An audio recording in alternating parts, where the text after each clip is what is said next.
Hello everyone, welcome back to drsip. இன்றைக்கி பார்க்க போகிற வீடியோ என்னென்னா, ஃபண்ட்ஸ் இந்தியாவோட முக்கியமான ரிசர்ச் ரிப்போர்ட் தாங்க பார்க்க போகிறோம்.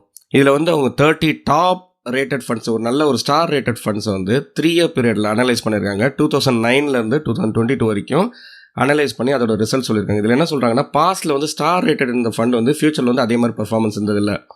அதாவது 2017 2019 பார்த்தீங்கன்னா நம்பர் 1 இருந்த ஃபண்டு வந்து இப்போ கரண்ட் அதோட ரேங்க் பார்த்தீங்கன்னா 165வது ரேங்க்கில் இருக்குது. இப்போ ஒரு காமன் இன்வெஸ்டர் வந்து ஒரு ஃபண்டை செலக்ட் பண்ணும்போது ஒரு மிட் கேப்பில் இன்வெஸ்ட்மெண்ட் பண்ணணும், இல்லை ஸ்மால் கேப்பில் இன்வெஸ்ட்மெண்ட் பண்ணணும்னு நினைக்கும் போது என்ன பண்ணுவாங்கன்னா, ஒரு மின்ட் நியூஸ் பேப்பரு, இல்லை வந்து economic times, value research, morning star website, இல்லை மணி கண்ட்ரோல் வெப்சைட்டில் போய்ட்டு நல்ல ஒரு ஸ்டார் ரேட்டிங் இருக்க ஃபண்டை பார்த்துட்டு இன்வெஸ்ட்மெண்ட் பண்ணிவிடுவாங்க. அப்போ இன்வெஸ்ட்மெண்ட் பண்ணும்போது என்ன ஆகுனா, அவங்க வந்து ஒரு 3 மந்த்ஸ்க்கு அப்புறம் செக் பண்ணாங்கன்னா குவார்டைல் ரேட்டிங்ஸ் எவ்ரி 3 மந்த்ஸே பார்த்தீங்கன்னா அதோட பொசிஷன் வந்து மாறிட்டே இருக்கும். அது தேவையில்லாமல் ஒரு இன்வெஸ்டருக்கு வந்து கன்ஃபியூஷனாக இருக்கும். இந்த ரிசர்ச் ரிப்போர்ட் என்ன சொல்லுதுன்னா, அவங்க வந்து 3 இயர் பீரியட் 2009 செக் பண்ணது பார்த்தீங்கன்னா எந்த ஒரு பாஸ்ட் வின்னருமே வந்து ஃபியூச்சரில் வந்து கன்சிஸ்டண்டாக அந்த மாதிரி வின்னராக இருந்ததில்லை.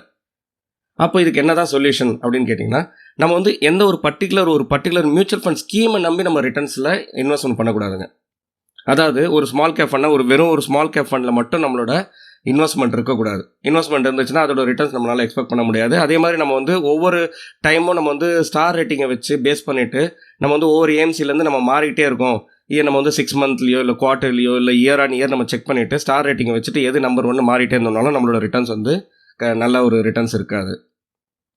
அப்போ நம்ம எப்படி செலக்ட் பண்ணணும் அப்படின்னு கேட்டிங்கன்னா, என்னைக்கு நம்ம வந்து இன்வெஸ்ட்மெண்ட்டை ஸ்டார்ட் பண்ண போகிறோமோ அன்றைக்கி டேட்டில் வந்து பாஸ்ட் 3 இயர்ஸோட ரோலிங் ரிட்டர்ன்ஸு அது கன்சிஸ்டண்ட்டாக பர்ஃபார்ம் பண்ணியிருக்கான்றது பார்க்குறது நம்பர் 1 பாயிண்ட். நம்பர் 2 வந்து பார்த்திங்கன்னா, அது வந்து நல்ல ஒரு ஏஎம்சியாக இருக்கணும்.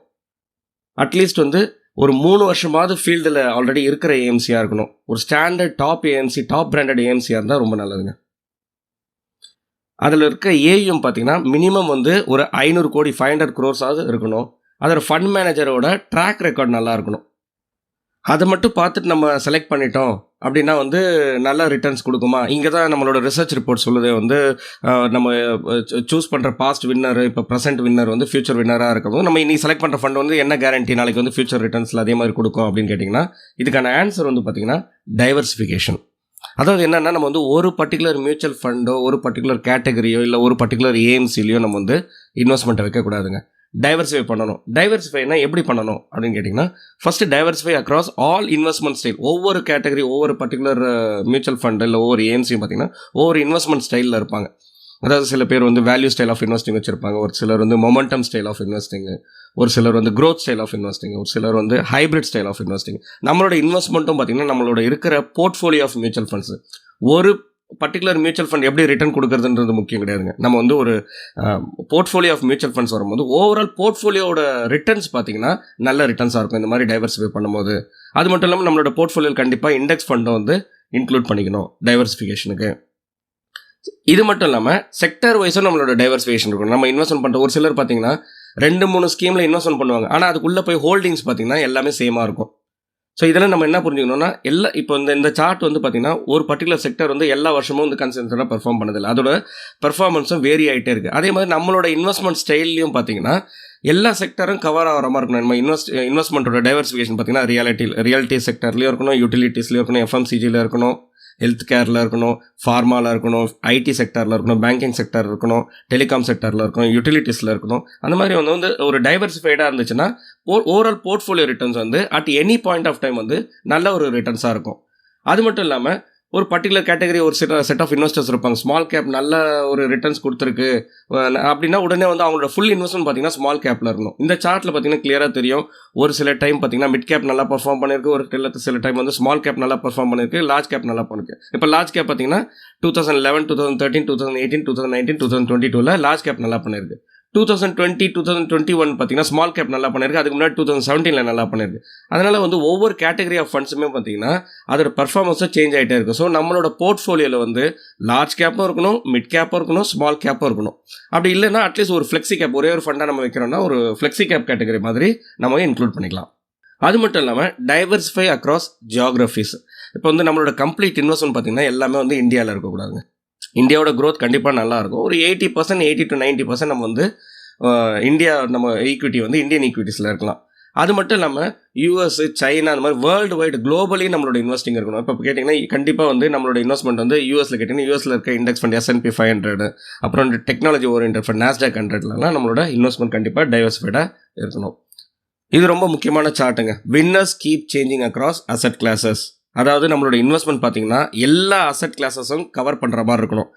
ஒரு சிலர் பார்த்தீங்கன்னா கம்ப்ளீட்டாக ஈக்விட்டிலே இன்வெஸ்ட்மெண்ட் பண்ணுவாங்க. ஒரு சிலர் பார்த்தீங்கன்னா அவங்களோட மேக்ஸிமம் இன்வெஸ்ட்மெண்ட் பார்த்தீங்கன்னா கோல்டில் இருக்கும். ஒரு சிலர் வந்து ரியல் எஸ்டேட்டில் இருக்கும். அந்த மாதிரி இருக்கக்கூடாது. இந்த சார்ட் கிளியராக சொல்லுது. ஒரு சில வருஷம் பார்த்தீங்கன்னா கோல்டு வந்து டாப் ஆஃப் த சார்ட் இருந்திருக்கு.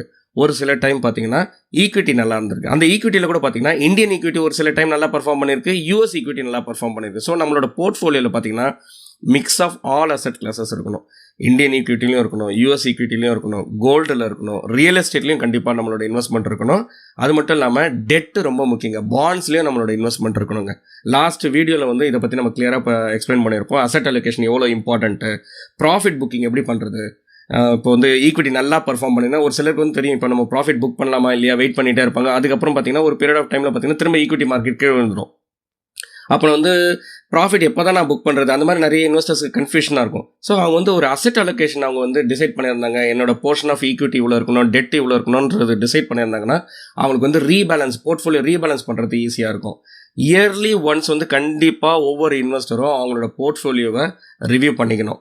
லாஸ்ட் ரொம்ப முக்கியமான விஷயம் ஆஸ் அன் இன்வெஸ்டர் தெரிஞ்சுக்க வேண்டியது என்னென்னா நம்மளோட எனிமி யார் இன்வெஸ்ட்மெண்ட்லன்றதை தெரிஞ்சுக்கணுங்க. இன்ஃப்ளேஷன். இந்த சார்ட் பார்த்தீங்கன்னா 1981 2023 வரைக்கும் என்ன இன்ஃப்ளேஷன் எப்படி வேரி ஆகிட்டு இருக்குன்னு பார்க்கலாம். நீங்கள் வந்து 6, 7, 8, 9, 12, 13, 13% வரைக்கும் கூட போயிருக்குங்க. அதுக்கப்புறம் 4, 5, 3 திரும்ப கரண்ட்டாக இப்போ வந்து பார்த்தீங்கன்னா 6, 7% வந்து இருக்குது. ஸோ நம்ம என்ன இதுலேருந்து புரிஞ்சுக்கலாம்னா நம்ம இன்வெஸ்ட்மெண்ட்டுன்னு ஒன்று பண்ணுறோன்னா இப்போ சேவிங்ஸ் அக்கௌண்ட்டில் பணம் வச்சுருக்கோன்னா அது சேஃப் கிடையாதுங்க. ஏன்னா சேவிங்ஸ் அக்கௌண்ட் வந்து 3-4% கிடைக்க போகுது. அது இன்ஃப்ளேஷனை வந்து பீட் பண்ணலை. ஸோ ஆக்சுவலாக நம்மளோட பணம் வந்து அதோட வேல்யூவை இழக்குது. அப்போது ஒரு எஃப்டியில் வச்சா பரவாயில்லைன்னு கேட்டிங்கன்னா இப்போ எஃப்டிலையும் பார்த்தீங்கன்னா 6-7% தான் நம்மளோட எஃப்டி ரிட்டர்ன்ஸும் இருக்குங்க. அப்போ அதுவும் வந்து இன்ஃப்ளேஷனை பீட் பண்ணல. ஸோ நம்ம இன்வெஸ்ட்மெண்ட்டை இப்போ நம்ம பேங்க்கில் கேட்டுட்டு நல்ல இன்வெஸ்ட்மெண்ட்டு நீங்கள் போய் பேங்க்கில் கேட்டிங்கன்னா பேங்க்கில் கொடுக்குற ப்ராடக்ட் வந்து பியூராக இப்போ நீங்கள் மியூச்சுவல் ஃபண்டே கேட்டு நீங்கள் பேங்க்கில் போனீங்கன்னா கூட அவங்க வந்து வேறு ஏதாவது யூலிப்போ இல்லை மணி பேக் பாலிசி வேறு ஏதாவது பாலிசி சஜஸ்ட் பண்ணுவாங்க. அதோட ரிட்டர்ன் நீங்கள் வந்து எந்த ஒரு ப்ராடக்ட்டுமே இன்வெஸ்ட்மெண்ட்டுக்குன்னு டிசைட் பண்ணிட்டீங்கன்னா அதோட என்ன ரிட்டர்ன், வருஷம் என்ன ரிட்டர்ன் கிடைக்கும் அப்படின்றது ஃபஸ்ட்டு தெரிஞ்சுக்கணும். அது இன்ஃப்ளேஷனை பீட் பண்ணியிருக்கான்றது தெரியணும்.